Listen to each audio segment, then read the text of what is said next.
সাল 2013, ঢাকার প্রাণকেন্দ্র মতিঝিল শাপলা চত্বর। ঠান্ডা ও স্বাভাবিক স্থানটি হঠাৎ রূপ নেয় বিশাল এক বিক্ষোভ সমাবেশের।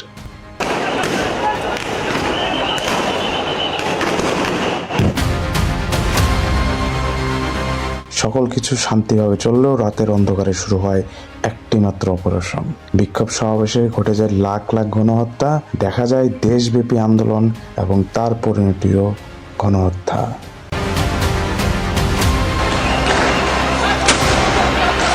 চলুন জানা যাক কি এমন হয়েছিল এই দিনে যে গণহত্যার মতো একটি জঘন্য অপরাধের সাক্ষী আমরাও হয়েছিলাম, তার নিজের দেশের গণতান্ত্রিক সরকার দ্বারা।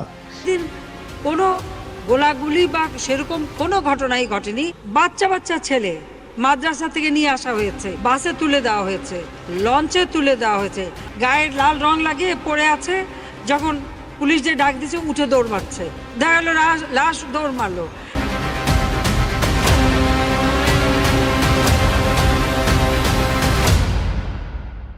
এটি ছিল শাপলা চত্বর 2013।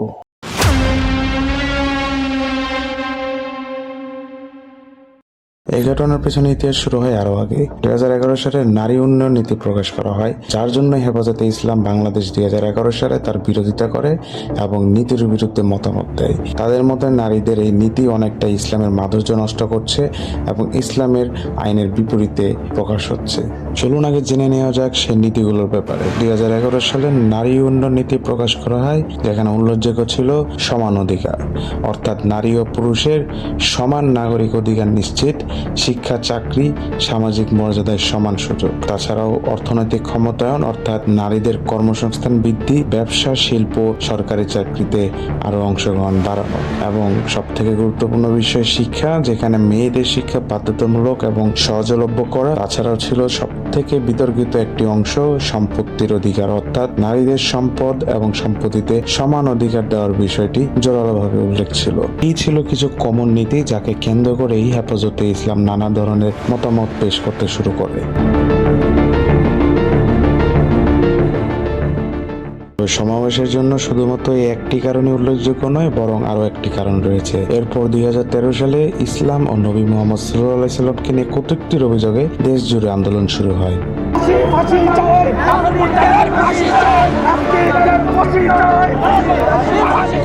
সকল কিছুর প্রেক্ষিতে 6 এপ্রিল 2013 সালে হেফাজতে ইসলামের 13 দফা দাবি পেশ করা হয় তৎকালীন সময় সরকারের কাছে, যার বাস্তবায়নের কড়া নজর দাবির আবেদনও জানায় হেফাজতে ইসলাম। দেশ ও ঈমান রক্ষার তাগিদে সুস্পষ্ট 13 দফা দাবি পেশ করে। চলুন সবার আগে পড়ে নেওয়া যাক সেই দাবিগুলো। হেফাজতে ইসলামের 13 দফা দাবির মধ্যে উল্লেখযোগ্য ছিল সংবিধানে আল্লাহর উপর পূর্ণ আস্থা ও বিশ্বাস পুনঃস্থাপন, ইসলাম অবমাননার জন্য মৃত্যুদণ্ড সহ ব্লাসফেমি আইন, নাস্তিক ব্লগারদের শাস্তি, প্রকাশ্যে নারী ও পুরুষের অবাধ মেলামেশা বন্ধ, ইসলাম বিরোধী শিক্ষানীতি বাতিল, কাদিয়ানীদের অমুসলিম ঘোষণা, ভাস্কর্য স্থাপন বন্ধ, মসজিদ ধর্মীয় কার্যক্রমে বাধা অপসারণ, মিডিয়ার ইসলামী সংস্কৃতির অবমাননা বন্ধ, এনজিও ও মিশনারিদের কর্মকাণ্ড নিয়ন্ত্রণ, আলম ও ওলামাদের উপর দমন নিপীড়ন বন্ধ, কওমি মাদ্রাসায় ছাত্র শিক্ষকদের নিরাপত্তা, গ্রেপ্তারকৃতদের মুক্তি ও ক্ষতিপূরণ। এই ছিল হেফাজতে ইসলামের মূল 13টি দাবি, যা সমাজে আরো ব্যাপক তর্ক বিতর্ক শুরু করে। একদিকে সমাজের দুইরূপিকতা ও অন্যদিকে সরকারের কোনো প্রকার সহায়তার বিপরীতে উস্কানিমূলক কথায় উত্তপ্ত হয়ে ওঠে হেফাজতে ইসলামের সকল সদস্যরা। ইসলামের আইনকে ছোট করে দেখায় এবং মহানবীর অবমাননায় কোনো প্রকার আইনি ব্যবস্থা না দেওয়ায় ডাক দেওয়া হয় অবশ্যই সেই সমাবেশের।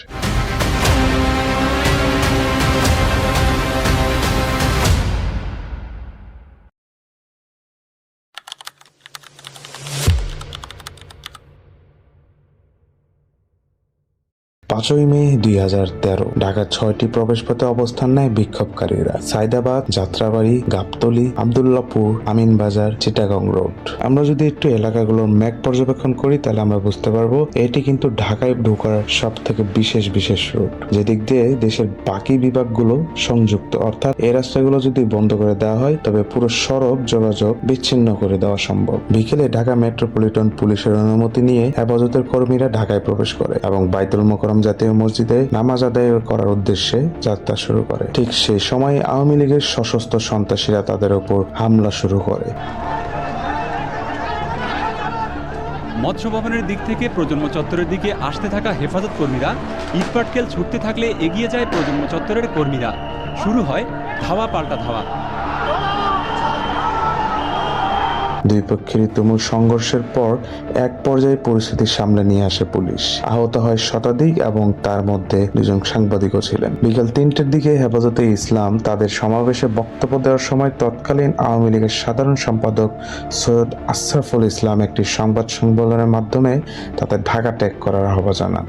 আমি হেফাজতকে উদ্দেশ্য করে বলবো যে আপনারা আপনাদের সমাবেশ শেষ করুন, শান্তিপূর্ণভাবে ঢাকা শহর ত্যাগ করুন। আপনাদের রক্ত চক্ষু। অন্যদিকে তৎকালীন প্রধান বিরোধী দল বাংলাদেশ জাতীয়তাবাদী অর্থাৎ বিএনপি জানায় যে হেফাজতে ইসলামের নেতাকর্মীদের সমাবেশ করার এবং নিজেদের দাবি উত্থাপন করার গণতান্ত্রিক অধিকার রয়েছে। আমাদের দলের পক্ষ থেকে এবং আমাদের নেত্রী দেশনেত্রী বেগম খালেদা জিয়ার পক্ষ থেকে এই হেফাজতে ইসলামের এই সমাবেশে আমরা একাত্মতা ঘোষণা করতে এসেছিলাম। আমরা আমাদের দল সর্বতভাবে এই সমাবেশে আমরা সমর্থন জানিয়েছি। আমরা তাদের কার্যক্রমকে আগামী দিনেও সমর্থন জানাবো। এমনকি বেগম খালেদা জিয়া হত্যাকাণ্ডের কিছুক্ষণ আগে বিজেপির উপস্থানও নিশ্চিত করে জানিয়ে দিয়েছিলেন। হেফাজতে ইসলাম ও আওয়ামী লীগ দুই পক্ষই দুজনের বিপক্ষে অভিযোগ তুলতে থাকে। হেফাজতে ইসলামের মতে একাধিকবার সমাবেশে বাধা সৃষ্টি করা হয়েছে, শান্তিপূর্ণ সমাবেশে সন্ত্রাসী হামলা করা হয়েছে, বেপরোয়াভাবে ইট পাটকেল ছড়া হয়েছে, সমাবেশ চলাকালীন সংবাদের নানা প্রকার উস্কানিমূলক কথা বলা হয়েছে। অন্যদিকে আওয়ামী লীগ জানায় মতিঝিলে অবস্থিত বাংলাদেশ কমিউনিস্ট যে পার্টির অফিস ছিল সেটাতে হামলা করা হয়েছে। সমাবেশের চলাকালীন অন্তত 50টি গাড়ি ও বেশ কয়েকটি ভবন ভাঙচুর করা হয়েছে। ঢাকার পল্টনে আওয়ামী লীগের সদর দপ্তরের সামনে অন্যদের উপর নির্যাতন করা হয়েছে। বাইতুল মোকাররমের মসজিদে বেশ কয়েকটি বইয়ের দোকানে আগুনও দেওয়া হয়েছে। দুই পক্ষের মধ্যে কাদা ছোড়াছুড়ি করতে সন্ধ্যা নেমে আসে। স্বাভাবিকভাবে ভিড় কমতে থাকে এবং দূর দূরান্ত থেকে আসা বেশিরভাগ কর্মীরাই ঢাকা ত্যাগ করতে থাকে। তবুও তথ্য সূত্রে পাওয়া যায় তখন ঢাকার কর্মসূচি চলমান রাখতে প্রায় 50,000 মানুষ উপস্থিত ছিল। তারা সেখানে রাতে থাকার ব্যবস্থা করে এবং নামাজ আদায় করতে থাকে। কিন্তু কেউই জানতো না অনেকের জন্য হয়তো এই নামাজই শেষের হতে চলেছে একটি মাত্র অপসারণের মাধ্যমে, যার নাম দেওয়া হয় অপারেশন শাপলা।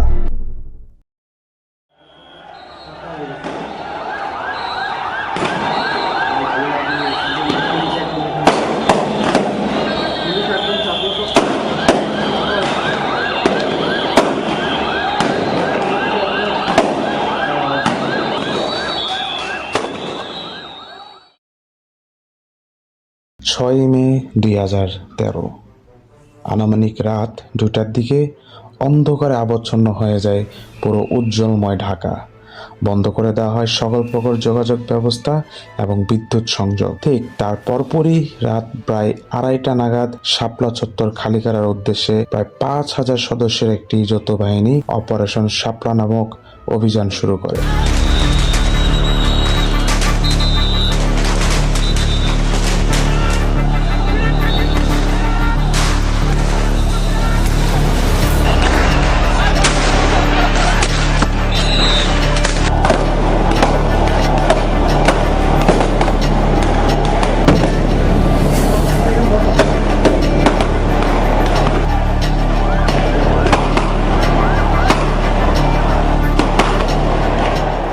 এই যৌথ বাহিনীর মধ্যে ছিল Bangladesh police, rapid action battalion অর্থাৎ র্যাব ও বিজিপি।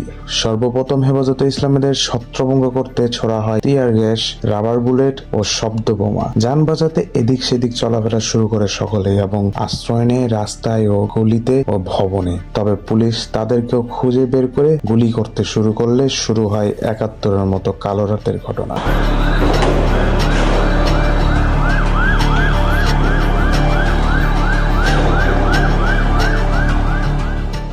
অঝোরভাবে চলা গুলি গিয়ে লাগে সেখানে থাকা সকল মানুষের উপর। ঘটনাস্থলে মারা যান অনেকে, যাদের হাসপাতালে নেওয়ার জন্য ছিল না কেউ। তাছাড়াও একাধিক মানুষ গুলির আঘাতে আহত হন, যাদের মধ্যে অনেকেই সারা জীবনের জন্য অন্ধ, পঙ্গু এবং অনেকেই পরবর্তীতে মৃত্যুবরণ করেন।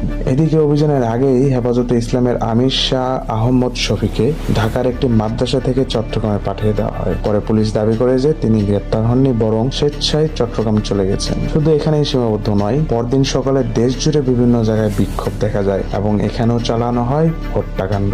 নারায়ণগঞ্জে স্থানীয় একটি মাদ্রাসায় শিক্ষার্থী ও শিক্ষকরা বিক্ষোভ করে এবং ঢাকা চট্টগ্রাম মহাসড়ক অবরোধ করে, যার ফলে পুলিশ বিক্ষোভকারীদের ওপরও গুলিবর্ষণ করে এবং হত্যা করে 27টি তাজা প্রাণকে।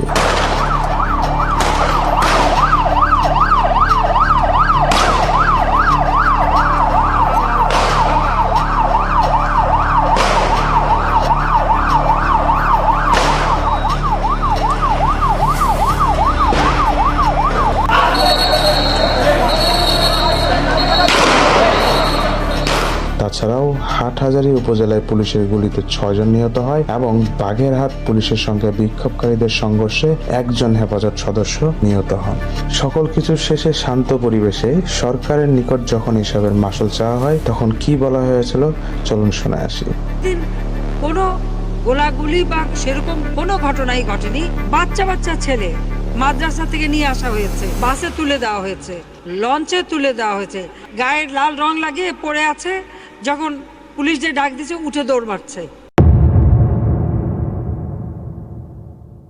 সরকারি হিসেবে অভিযানে কয়েকজন পুলিশ সদস্য সহ 11 জন হতাহত হয়েছে। অন্যদিকে ডেইলি স্টার জানায় মাত্র 5 জনের মৃত্যুর খবর পাওয়া গিয়েছে। অন্যদিকে বিরোধী দলগুলো প্রথমে দাবি করে যে কমপক্ষে 2000 থেকে 3000 প্রতিবাদকারী নিহত হয়েছেন, কিন্তু হেফাজতে ইসলাম দাবি করে অভিযানে সরকারি বাহিনীর গুলিতে 1000 জন নিহত হয়েছেন। অন্যদিকে হিউম্যান রাইটস ওয়াচ হেফাজতে ইসলামের দাবির সাথে দ্বিমত পোষণ করেন। কিন্তু সবচেয়ে বড় প্রশ্ন, মৃতের সংখ্যা ঠিক কত ছিল?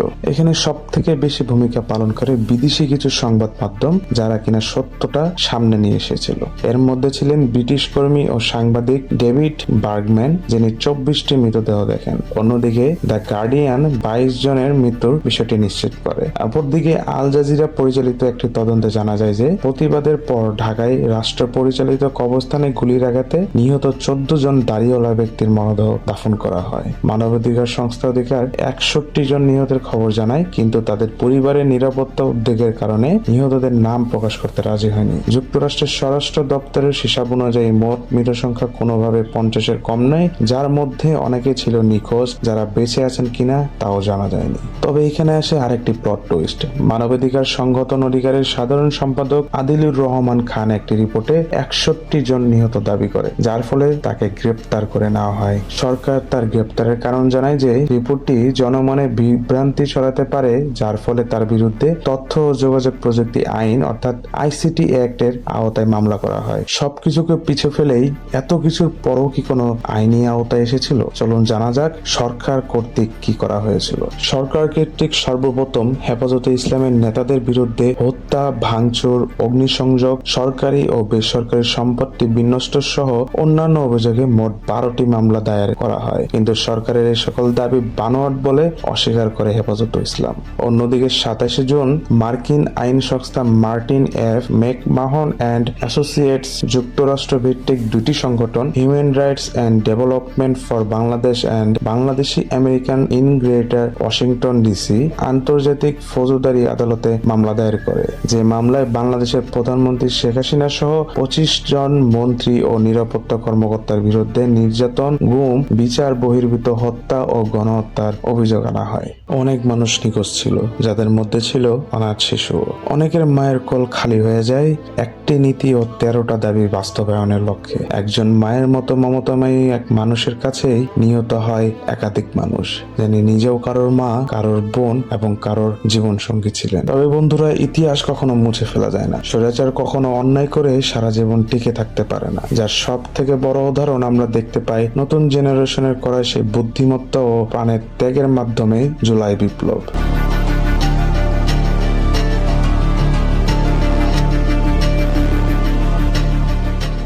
কেউই বুঝতে পারেনি এই ক্ষুদ্র সন্তানদের কাছে হার মানতে হবে রাজাকারের উপাধি দিয়ে দেশ ত্যাগ করা সেই সাবেক প্রধানমন্ত্রী শেখ হাসিনাকে।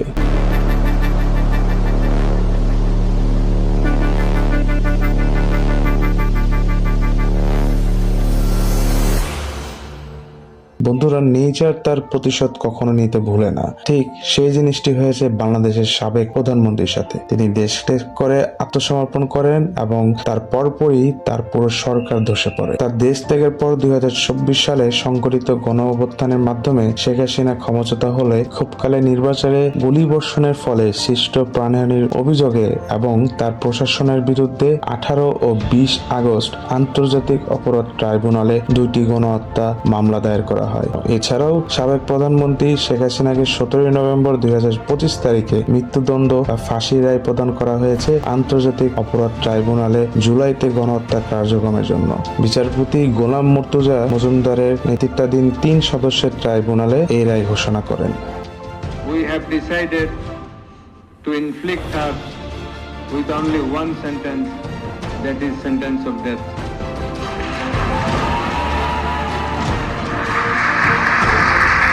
এই সকল তথ্য এবং ঘটনা থেকে আমরা কিছু মূল জিনিস শিখতে পারি। নাম্বার 1, সহিংসতার বিরুদ্ধে সংলাপ জরুরি। যখন দাবি দেওয়া বা মতভেদ হয় তখন আলোচনা ও সমঝোতা সবচেয়ে নিরাপদ পথ, সহিংসতা বা বিক্ষোভ নয়। নাম্বার 2, আইনের শাসন ও জবাবদিহি, অর্থাৎ আইন এমনভাবে প্রয়োগ করতে হবে যেন সেটা ন্যায্য এবং অতিরিক্ত শক্তি ছাড়াই হয়। নাম্বার 3, ভিন্ন মতের প্রতি সহনশীলতা। একই ঘটনায় ভিন্ন মত থাকা খুবই স্বাভাবিক। আপনার মতের বিরুদ্ধে কেউ কিছু বললেই যে সেটি ভুল তার কোনো নিশ্চয়তা নেই। নাম্বার 4, ক্ষমতার অপব্যবহার। আপনার কাছে বন্দুক আছে তার মানে এই নয় আপনি তা যার তার দিকে ছুড়ে দিতে পারবেন। এক সময় গুলি ছুড়লেও মানুষ আপনাকে ভয় পাবে না, কারণ কেউ কখনো গুলি দিয়ে অন্যায় ঢেকে রাখতে পারেনি, আপনিও পারবেন না। সুতরাং ক্ষমতা এমন জায়গায় ব্যবহার করুন যেন তা আপনার দক্ষতা বাড়ায়, সম্মান বাড়ায় এবং আপনারই উন্নতির ফল নিয়ে আসে।